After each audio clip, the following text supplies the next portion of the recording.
ওং নমঃ ভগবতে বাসুদেবায়।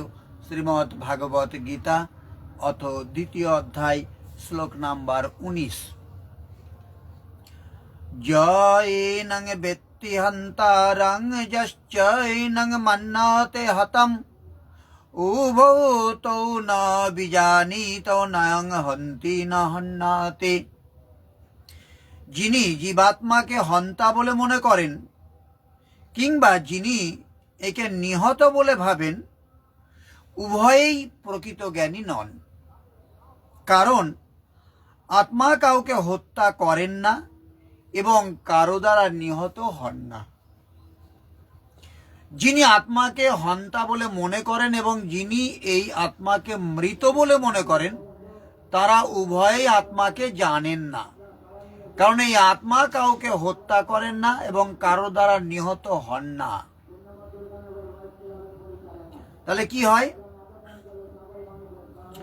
যখন কোনো দেহধারী জীব মারাত্মক অস্ত্রের দ্বারা আঘাতপ্রাপ্ত হয়, তখন জানতে হবে যে দেহস্থিত আত্মার মৃত্যু হয় না। আত্মা এত সূক্ষ্ম যে কোনো জাগতিক অস্ত্রের দ্বারাই তাকে হত্যা করা সম্ভব নয়। পরবর্তী শ্লোকে সে সম্বন্ধে বলা হয়েছে। আর তাছাড়া আত্মা চিন্ময় হবার ফলে তার বিনাশ হয় না। যার মৃত্যু হয় অথবা মৃত্যু হয়েছে বলে মনে হয়, তা হচ্ছে কেবল আমাদের এই জড় শরীরটা।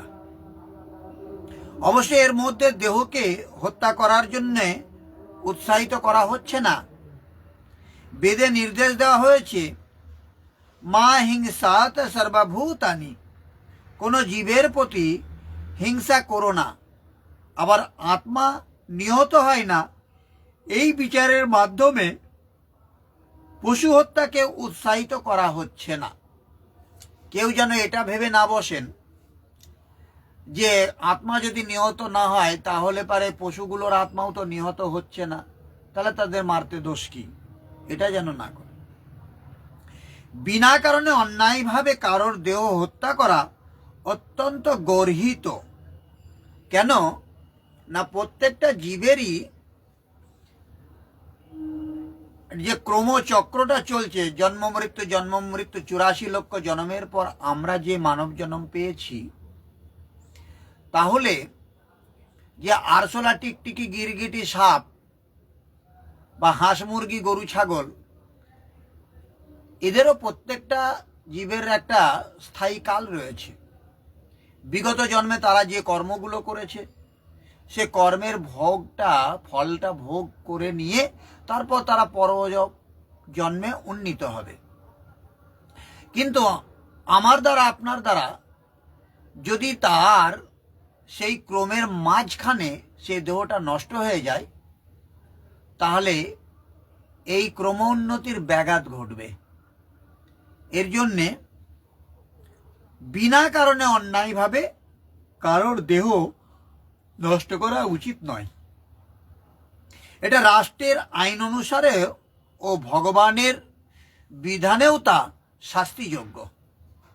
ভগবান অবশ্য অর্জুনকে ধর্মের কারণেই হত্যাকার্যে নিযুক্ত করেছিলেন, হঠ করে তার বশবর্তী হয়ে নয়।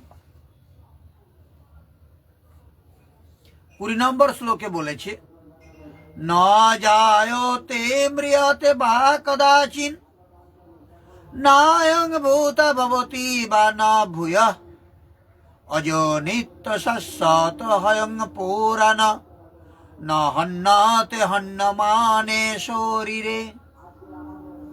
তাহলে আত্মার কখনো জন্ম হয় না বা মৃত্যু হয় না। আত্মার কদাচিৎ উৎপত্তি হয়নি বা হচ্ছে না, আর হবেও না। তাহলে যে কটা আত্মা ছিল সৃষ্টির শুরুতে, সেই কটাই আছে, না বেড়েছে একটা, না কমেছে।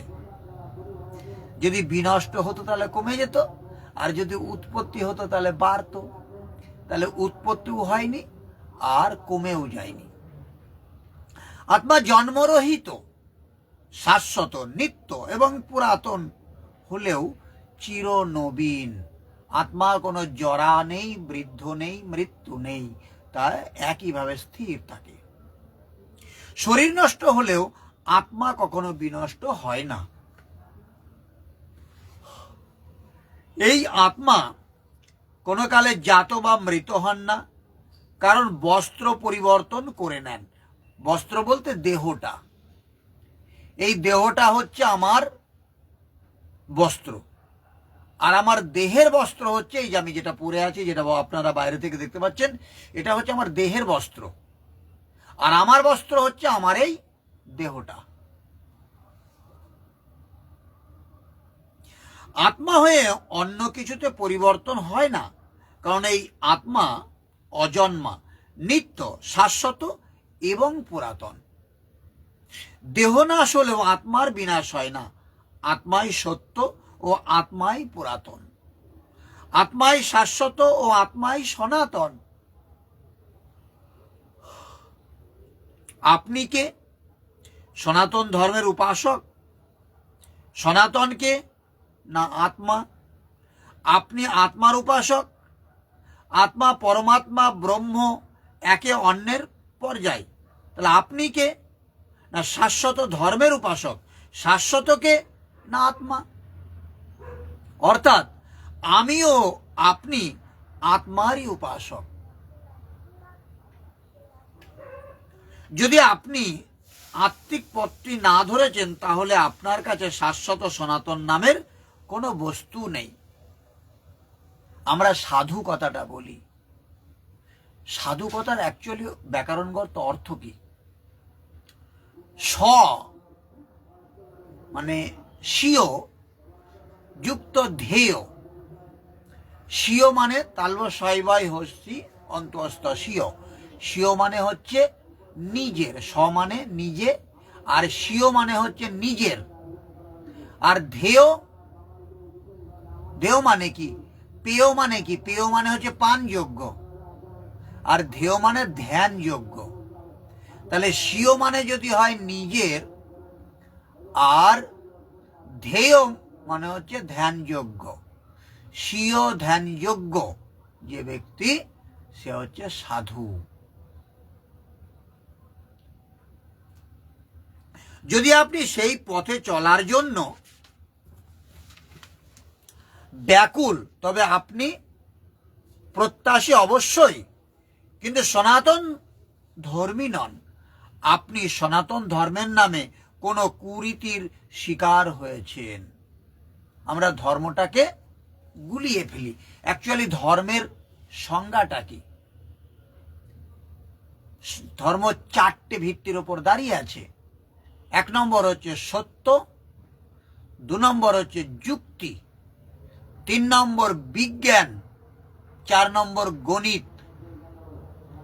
সত্য কখনো পরিবর্তন হবে না, আজও যা কালও তাই, এটা সত্য। আর যুক্তি, প্রত্যেকটা বিষয় যুক্তিযুক্ত হতে হবে। আর কি হবে? তাতে বিজ্ঞানসম্মত ব্যাখ্যা থাকতে হবে, আর সেটা গণিত মানে অঙ্কে মিলতে হবে। তার নাম ধর্ম। ধর্ম কখনো পাল্টে যায় না। জলের মধ্যে আপনি আঙুল চুবালে কি হবে?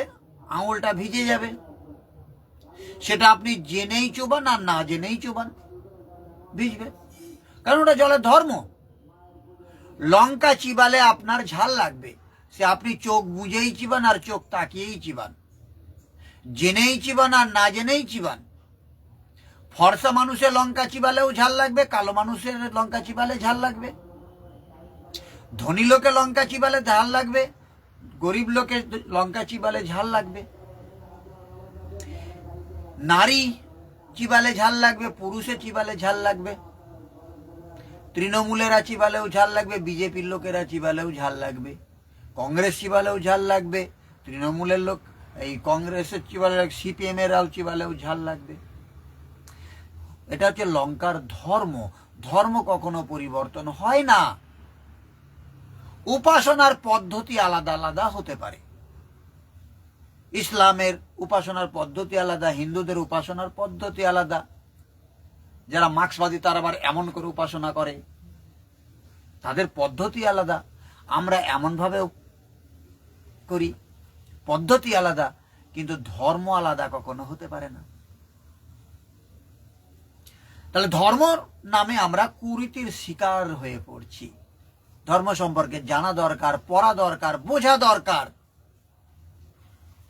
দুঃখের বিষয়, ইসলাম হতে গেলে পরে তো নামাজ পড়তে হয়, সপ্তাহে একদিন হলে নামাজ পড়তে তারা যায়। আর খ্রিস্টান হলেও তারা রবিবারে প্রেয়ার করতে যায়। আপনি আমি হিন্দু, সপ্তাহে একদিন আমরা মন্দিরে পুজো করতে যাই? বুকে হাত রেখে বলুন না একবার, হরে কৃষ্ণ। দেশে বিদেশে মানুষ মাত্রই আত্মা এক সমান, সে যে দেশেরই হোক না কেন, প্রত্যেকটা আত্মা কিন্তু সমান। সেই জন্য বিশ্বে কোথাও কোনো ব্যক্তি যদি আত্মাতে স্থিত হওয়ার ক্রিয়া জানেন ও সেই পথে চলার জন্য যত্নশীল, তাহলে তিনি সনাতন ধর্মী। সে নামাজি পড়ুক আর পুজোই করুক আর বাইবেলই পড়ুক, তাতে তিনি নিজেকে হিন্দু, মুসলমান, ইহুদি যা কিছুই বলুন না কেন, তবুও সে সনাতন ধর্মী। গুণগতভাবে পরমাত্মা ও তার পরমাণু সদৃশ্য অংশ জীবাত্মার মধ্যে কোনো পার্থক্য নেই। জড়দেহের মতো আত্মার কোনো পরিবর্তন হয় না, তাই আত্মাকে বলা হয় কূটস্থ, অপরিবর্তনীয়, অর্থাৎ তার কোনো পরিবর্তন হয় না। জড়দেহে 6 রকমের পরিবর্তন হয়। মাতৃগর্ভে তার জন্ম হয়, তার বৃদ্ধি হয়, সে কিছু কালের জন্য স্থায়ী হয়, কিছু ফল প্রসব করে, ক্রমে ক্রমে তাই ক্ষয়প্রাপ্ত হয় এবং অবশেষে তা বিনাশ হয়। আমার এই দেহটার কতবার বিনাশ হয়েছে, আবার নতুন দেহ পেয়েছি। আজকের মতো আমার এই চল ঢুকে গেছে, এই যে ভাঁজ পড়ছে, কপালে ভাঁজ পড়েছে, চোখে চশমা পড়েছি, দাঁতগুলো ক্ষয়ে গেছে, এইটা আমি ছিলাম না। আমি একজনের শিশু ছিলাম, মায়ের কোলে সোজায় বসতে পারতাম না, ওটা আমার দেহ ছিল। কিন্তু সেই দেহটার মৃত্যু ঘটেছে, আমি মায়ের কোল থেকে মাটিতে বসতে শিখেছি। আবার সেই দেহটারও মৃত্যু হয়েছে, আমি উঠে দাঁড়াতে শিখেছি। আবার সেই দেহটার মৃত্যু হয়েছে, আমি ছুটতে শিখেছি। সেই দেহটার মৃত্যু হয়েছে যেটা আমি কিশোর বয়সে খেলতে শিখেছি। সেই দেহটারও মৃত্যু হয়েছে, আমি যুবক হয়েছিলাম। আবার সেই দেহটার মৃত্যু হয়েছে, আমি তরুণ ছিলাম। সেই দেহটার মৃত্যু হয়েছে, আমি প্রৌঢ় হয়েছি। আবার এই দেহটারও মৃত্যু হবে, আমি বৃদ্ধ হব। তারপর বারবার এই পরিবর্তন হতে হতে হতে হতে এই দেহটা যখন ব্যবহারের অযোগ্য হয়ে যাবে, তখন আমি এই দেহটা ছেড়ে দিয়ে আবার নতুন আর একটা দেহ ধারণ করব। আপনারা বলবেন লোকটা মৃত্যু হয়েছে বা মারা গেছে, আমার প্রিয়জনেরা কান্নাকাটি করবে। অ্যাকচুয়ালি ভাবুন তো, যদি নতুন বস্ত্র পরিধান করা হয় তাহলে সেটা আনন্দের হয় না দুঃখের হয়? নিঃসন্দেহে আনন্দের হয়। তাহলে আমি যখন আমার পুরনো দেহ ব্যবহারের অযোগ্য দেহ যখন পরিবর্তন করে নতুন একটা সুন্দর দেহ ধারণ করব, তখন তো আনন্দ পাবার কথা আমার। এর জন্য মৃত্যুর সাথে বরণ শব্দটা হয়, মৃত্যুকে বরণ করতে হয়। নতুন বস্ত্র পরলে যেমন আনন্দ হয়, পুরনো দেহ ছেড়ে দিয়ে নতুন দেহ ধারণ করলে পারে তেমন আনন্দিত হতে হয়। আমি তো মরবো না, আমি তো মৃত্যুবরণ করব না, আমি অমর, আমি অজর, অবিনশ্বর। আমি, আমার দেহটার মৃত্যু হবে মাত্র, আমি নতুন আর একটা দেহ পাবো। আত্মার কিন্তু কখনো কোনো পরিবর্তন হয় না, আত্মার জন্ম হয় না। কিন্তু যেহেতু সে জড়দেহ ধারণ করে, তাই সে দেহটির জন্ম হয়, সেখানে আত্মার জন্মও হয় না, আবার আত্মার মৃত্যুও হয় না। আমি তো আত্মা, আমি তো দেহটা নই। তাহলে আমার জন্মও যেমন হয়নি, আমার মৃত্যুও হবে না। এই দেহটার জন্ম হয়েছে, এই দেহটার মৃত্যু হবে। যার জন্ম হয় তার মৃত্যু অবধারিত। আর যেহেতু আত্মার কখনো জন্ম হয় না, তাই তার অতীত, বর্তমান অথবা ভবিষ্যৎ বলে কিছু নেই। সৃষ্টির প্রথম দিন থেকে আমি ছিলাম, আর দেহ বিবর্তনের ফলে আমি আজকে এই পরিস্থিতি এসেছি। আবার এই দেহটা চলে গেলেও আমি থাকব। তাই এই আত্মা নিত্য, শাশ্বত এবং পুরাতন। অর্থাৎ কবে যে তার উদ্ভব হয়েছিল তার কোনো ইতিহাস নেই। আমি যে কবে জন্মেছিলাম, আমার যে কত বয়স, এর কোনো ইতিহাস নেই। আমার দেহটার জন্মের একটা ইতিহাস আছে, আমার বার্থ ডেট আছে। আবার আমার ডেট অফ বার্থ যেমন আছে, তখন ডেথ বার্থ হবে, এই ডেথ ডে হবে, আমার মৃত্যু দিবস হবে, আমার জন্ম দিবস আছে। কিন্তু অ্যাকচুয়ালি আমার আত্মা কবে যে জন্মেছিল সেটার কোনো নির্দিষ্ট ইতিহাস নেই। দেহাত্ম বুদ্ধির দ্বারা প্রভাবিত হয়ে আমরা আত্মার জন্ম ইতিহাস প্রভৃতি অনুসন্ধান করে থাকি। দেহের মতো আত্মা কখনোই জরাগ্রস্ত হয় না। তাই তথাকথিত বৃদ্ধ মানুষও শৈশব অথবা যৌবনের উদ্দাম অনুভব করে। দেহের পরিবর্তন আত্মাকে প্রভাবিত করে না। বৃক্ষ বা জড়জাগতিক অন্য কিছুর মতো আত্মার কখনো ক্ষয় হয় না। আত্মা কোনো কিছু উৎপাদনও করে না। দেহজাত সন্তানেরাও প্রকৃতপক্ষে ভিন্ন ভিন্ন আত্মা। একটি দেহ থেকে উদ্ভূত হওয়ার ফলে তাদের বিশেষ একজন মানুষের সন্তান বলে মনে হয়। তাহলে একটা মানুষের যদি 5টা সন্তান থাকে, এই 5টা সন্তান কিন্তু পৃথক পৃথক এক একটা আলাদা আলাদা আত্মা। কিন্তু তারা যেহেতু কোনো একজন ব্যক্তির দেহকে উপলক্ষ করে পৃথিবীতে এই দেহটাকে নিয়ে এসেছে, সেই জন্য তার সন্তান বলে সেটাকে আমরা চিহ্নিত করে থাকি। বস্তুত পক্ষে তারা আলাদা আলাদা আত্মা। আত্মার উপস্থিতির ফলে দেহের বৃদ্ধি হয়। তো আত্মা যখন এই দেহটার মধ্যে রয়েছে ততক্ষণ দেহটা বৃদ্ধি হবে, না থাকলে হবে না। কিন্তু আমি শিশু থেকে কিশোর, তারপরে তরুণ, যুবক, পৌর, বৃদ্ধ, এই যে বৃদ্ধি হচ্ছে আত্মাটা আছে বলে হচ্ছে। আত্মাটা যদি এখানে না থাকে তাহলে দেহের বৃদ্ধি ওখানেই থেমে যাবে। কিন্তু আত্মার কখনো বৃদ্ধি বা কোনো পরিবর্তন হয় না। তা আত্মা আছে বলে দেহটা বৃদ্ধি হবে, পরিবর্তন হবে, কিন্তু আত্মার কখনো পরিবর্তন হবে না। তাই দেহের যে 6 রকমের পরিবর্তন হয়, আত্মা তার থেকে প্রভাব মুক্ত।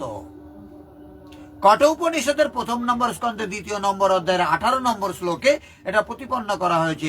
আমরা এই ধরনের একটি উদ্ধৃতি পাই, যেখানে বলা হয়েছে, ন জায়তে ম্রিয়তে বা বিপশ্চিন্নায়ং কুতশ্চিন্ন বভূব কশ্চিৎ অজ নিত্য শাশ্বত অয়ং পুরাণ হন্যতন্যমানে শরীরে।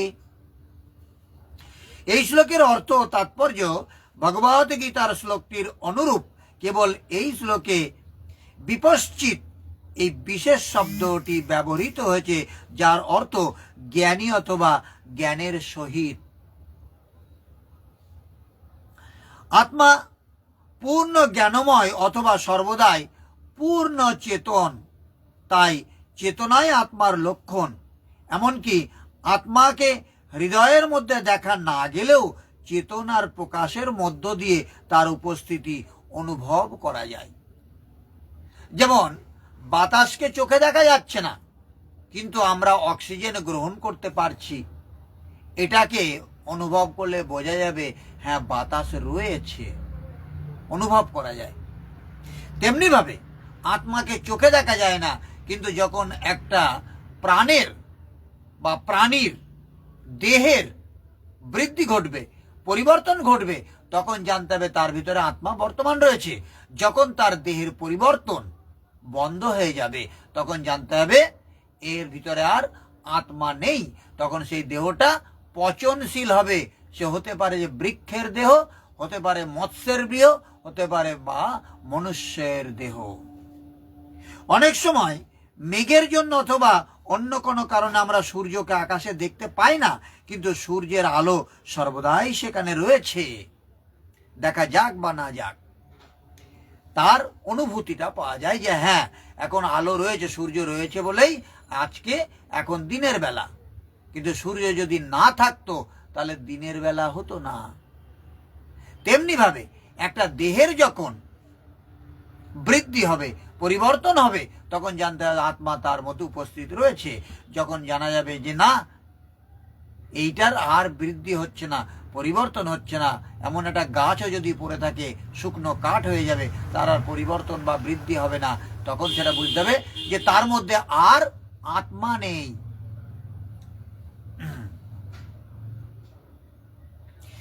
এবং তাই আমরা তখন সেটিকে দিনের বেলা বলে নিশ্চিত হই। ভোরের আকাশ যখনই একটু আলোর আভাস দেখতে পাওয়া যায়, তখনই আমরা বুঝতে পারি যে আকাশের সূর্যোদয় হয়েছে। ঠিক তেমনই মানুষই হোক বা পশুই হোক, কোনো চেতনার প্রকাশ হলেই আমরা তাদের মধ্যে আত্মার উপস্থিতি অনুভব করতে পারি। অবশ্য আত্মার চেতনা ও পরমাত্মার চেতনার মধ্যে পার্থক্য রয়েছে। তাহলে এই আত্মার পরমাত্মা অভিন্ন সত্তা, কিন্তু আত্মার চেতনা আর পরমাত্মার চেতনা তফাৎ কি না? পরমাত্মা হচ্ছে সর্বজ্ঞ, তিনি সবকিছু জানেন, আর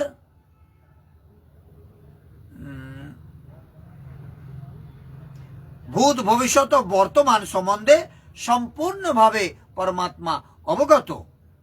স্বতন্ত্র জীবাত্মার চেতনা বিস্মৃতি প্রবণ। আমার চেতনা বিস্মৃতি প্রবণ। আমি পরশু দিন কি খেয়েছি ভুলে গেছি, তার আগের দিন কি জামা পরেছিলাম আমার মনে নেই। সে যখন তার প্রকৃত স্বরূপের কথা ভুলে যায়, তখন সে শ্রীকৃষ্ণের পরম উপদেশ থেকে শিক্ষা ও জ্ঞানের আলোক প্রাপ্ত হয়। কিন্তু সেই শ্রীকৃষ্ণ বিস্মরণশীল জীবের মতো নয়। যদি তাই হতো তাহলে শ্রীকৃষ্ণ ভগবদ গীতার শিক্ষা অর্থহীন হয়ে পড়ত। তাহলে ভগবান শ্রীকৃষ্ণ তিনি পরমাত্মা, তিনি সর্বজ্ঞ, তিনি সবকিছু মনে রেখেছেন। কিন্তু আমি তার অংশ হলেও, আপনি তার অংশ হলেও আমরা সে সমস্তগুলো ভুলে গেছি। আমরা সর্বজ্ঞ নয়, এটা হচ্ছে আলাদা। আত্মা দুই রকমের হচ্ছে, একটা অনুমাত্মা, একটা পরমাত্মা বা বিভু আত্মা। একটা বিভু চৈতন্য, একটা অনুচৈতন্য।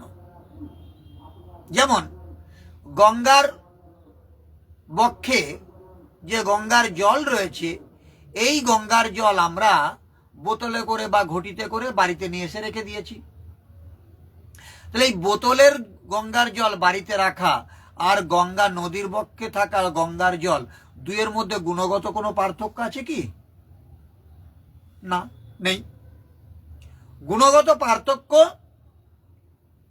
গঙ্গা বক্ষে যে গঙ্গার জল রয়েছে তারও যা গুণ, বোতলের মধ্যে বাড়িতে যে গঙ্গার জল রয়েছে তার একই গুণ, কিন্তু আলাদা। কি আলাদা? না, গঙ্গা বক্ষে গঙ্গার জলের মধ্যে দিয়ে নৌকা চালানো সম্ভব হবে, কিন্তু বাড়ির বোতলের জলের মধ্যে নৌকা চলবে না। আকৃতিগত তফাৎ। তা ভগবান এমন হচ্ছে বৃহৎ আর আমরা হচ্ছি ক্ষুদ্র, কিন্তু বস্তুত গুণগত মানে ভগবানের পরমাত্মা আর জীবাত্মা এক, কিন্তু উনি বিরাট আর আমরা ক্ষুদ্র। কঠোপনিষদেও এই একই কথা বলেছে। 1 নম্বর স্কন্ধের 2 নম্বর অধ্যায়ের 20 নম্বর শ্লোকে কি বলেছে কঠোপনিষদে, আমরা একটু দেখে নিই। অনরনিয়ান্ডাহত মহিয়ানাত্মাস যন্তর্নিহিত গুহায়াম তমক্রৌত পশ্যতি বিতশোক ধাতু প্রসাদন্মহিমান্নমাত্মনা। পরমাত্মা জীবাত্মা উভয়ই বৃক্ষ সদৃশ্য জীব দেহের হৃদয়ে অবস্থিত। যিনি সব রকম জড় বাসনা ও সব শোক থেকে মুক্ত হতে পেরেছেন, তিনিই কেবল ভগবানের কৃপার ফলে আত্মার মহিমা উপলব্ধি করতে পারেন। ভগবান শ্রীকৃষ্ণ পরমাত্মারও উৎস, যা পরবর্তী অধ্যায়ে বিশেষভাবে ব্যাখ্যা করা হবে। আর অর্জুন তার প্রকৃত স্বরূপ সম্পর্কে আত্মবিশ্রেয়িত জীবাত্মা, তাই শ্রীকৃষ্ণের কাছ থেকে অথবা তার যথার্থ প্রতিনিধি সদ্গুরুর কাছ থেকে এই পরম তত্ত্বজ্ঞান লাভ করার প্রয়োজন হয়। তাহলে আমরাও যে আমরা ভুলে গেছি আমরা পরমাত্মার অংশ, জীবাত্মা, সেই পরমাত্মার জীবাত্মা আমরা এক, শুধু আকৃতিগত তফাৎ, একথা আমরা ভুলে গেছি। সেজন্য আমাদেরও এটা জানবার জন্যে একজন সদ্গুরুর প্রয়োজন হবে, যিনি আমাদেরকে অন্তত এই বিষয়টাকে বুঝিয়ে দেবে। অজ্ঞানতিমিরান্ধস্য জ্ঞানাঞ্জন শলাকয়া চক্ষুরুন্মীলিতং যেন তস্মৈ শ্রী গুরবে নমঃ। যিনি আমাদের ওই অজ্ঞানের জগৎ থেকে আমাদের জ্ঞান চক্ষু খুলে দিয়ে এই বিষয়টাকে জানিয়ে এবং বুঝিয়ে দেবে। হরে কৃষ্ণ। আজ এই পর্যন্তই থাক। আগামী দিন আমরা 21 নম্বর শ্লোক থেকে আলোচনা শুরু করব। ওং সর্বে ভবন্তু সুখিনা, সর্বে সন্তু নিরাময়া, সর্বে ভদ্রাণি পশ্যন্তু, মা কশ্চিৎ দুঃখভাগ ভবেৎ। ওং শান্তি শান্তি শান্তি। সমস্ত মানুষ সুখী হোক, সমস্ত মানুষ রোগমুক্ত হোক, সমস্ত মানুষকে আমি দেখতে চাই তারা যেন কোনো দুঃখ ভোগ না করে। হরে কৃষ্ণ।